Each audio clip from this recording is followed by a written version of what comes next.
जहाँ जहाँ असर हो जाती है उसी को ही पकड़ेंगे। क्योंकि हमें कोई अभी क्रोध हो गया और कोई सामने वाला बोलता नहीं, कोई किसी ने दखल नहीं किया हमारे में, तो हमें भी लगता है मेरी गलती हो गई, नहीं करना चाहिए, प्रतिक्रमण भी करते हैं। मगर जब आक्षेप आया, तूने क्यों इसके ऊपर क्रोध किया, तू क्या समझता है सबके ऊपर सबको डांटते रहता है फोकट का, तब अहंकार जाके अपसेट हो जाता है और सामने जोरों में रिएक्शन में खुद की गलती का रक्षण भी कर देता है, सामने वाले के साथ झगड़ा भी कर देता है। तो जहाँ जहाँ असर हो जाती है, कहीं कहीं आक्षेप आए, चोरी का आक्षेप, गलती का आक्षेप, तूने अपमान किया, तूने नुकसान किया, तूने बिगाड़ दिया, तूने कुछ पैसे का गोलमाल किया है, तो ध्यान नहीं देता है, तो काम बिगाड़ देता है, ऐसे कुछ आक्षेप आए, तो ऐसे टाइम पे इसी को ही, बड़े बड़े प्रसंग को ही पकड़ो, ये कहाँ आक्षेप की असर हो जाती है और रक्षण हो जाता है दोष का। और वो उसमें जागृति ये रखनी है, फर्स्ट स्टेप, मैं जुदा हूँ, मैं शुद्धात्मा हूँ, चंदू जुदा है, जुदापन की जागृति रखनी है। और बाद में दूसरा स्टेप में चंदू के पास प्रतिक्रमण कराना है कि इतनी असर हो गई तो भुगतता है उसकी गलती, सामने वाले का दोष नहीं, वो हुआ सो करेक्ट, हमारी गलती है। क्या गलती है, तो हमारा अहंकार है, हमारा मोह है, हमारा लोभ है, हमारा मान है, टूटता है, टूटने दो, हमें उसको रक्षण नहीं करना है।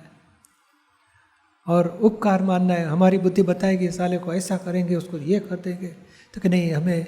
उपकार है, ये फाइल का संभाव से निकाल करना है, कोई राग द्वेष बढ़ाना नहीं, हमें छूटना है।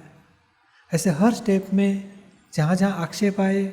वहाँ बुद्धि अहंकार रक्षण कर भी डालेगी। फिर भी हमें वापस 2 घंटा, आधा घंटा, 1 घंटे के बाद जब जागृति आए वापस प्रतिक्रमण करो, उपराणा के प्रत्याख्यान लो, ऐसे नहीं गलती करनी है, रक्षण नहीं करना है, हमारे दोष दिखाने वाले महान उपकारी है, उनके सामने वाले के दोष नहीं देखने, निर्दोष देखना, हमारे दोष के रक्षण नहीं करने, उसे छूटना है हमें। और जुदापन की जागृति रखेंगे तो बहुत सारा जो भोगवटा है, स्ट्रेस है, सब चले जाएगा। और दोष के ऊपर हम जुदा रहेंगे तो दोष को धोने की, दोष में से छूटने की शक्ति हमारी बढ़ेगी, रक्षण जल्दी टूटेगा। तो यही सामायिक में लेते हैं आक्षेप वाली बात, सबको समझ में आता है ना। तो सामायिक और विधि करेंगे। बोलो, हे दादा भगवान, हे श्री सिमंदर स्वामी प्रभु, मुझे शुद्ध उपयोग पूर्वक जीवन व्यवहार में, नज़दीकी फाइलों के व्यवहार में कभी कुछ आक्षेप आ गया, अहंकार को जो भी प्रकार की असर हो जाती है, उसमें जुदापन की जागृति रखें, दोषों के रक्षण न करें, निमित्त को उपकारी देखें, निमित्त को दोषित न देखें, और जो भी असर हो गई उसमें खुद की गलतियों को समता भाव से छूटे, इस प्रकार सामायिक करने की शक्ति दो। मैं मन वचन काया मेरे नाम की सर्व माया,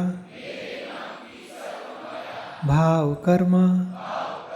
द्रव्य कर्म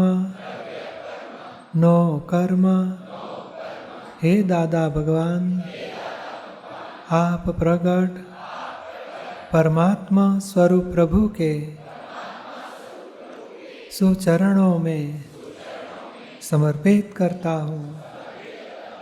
मैं शुद्ध आत्मा हूँ, मैं शुद्ध आत्मा हूँ, मैं शुद्ध आत्मा हूँ, मैं शुद्ध आत्मा हूँ, मैं शुद्ध आत्मा हूँ, मैं शुद्ध आत्मा हूँ, मैं शुद्ध आत्मा हूँ, मैं शुद्ध आत्मा हूँ, मैं शुद्ध आत्मा हूँ, मैं शुद्ध आत्मा हूँ, मैं शुद्ध आत्मा हूँ,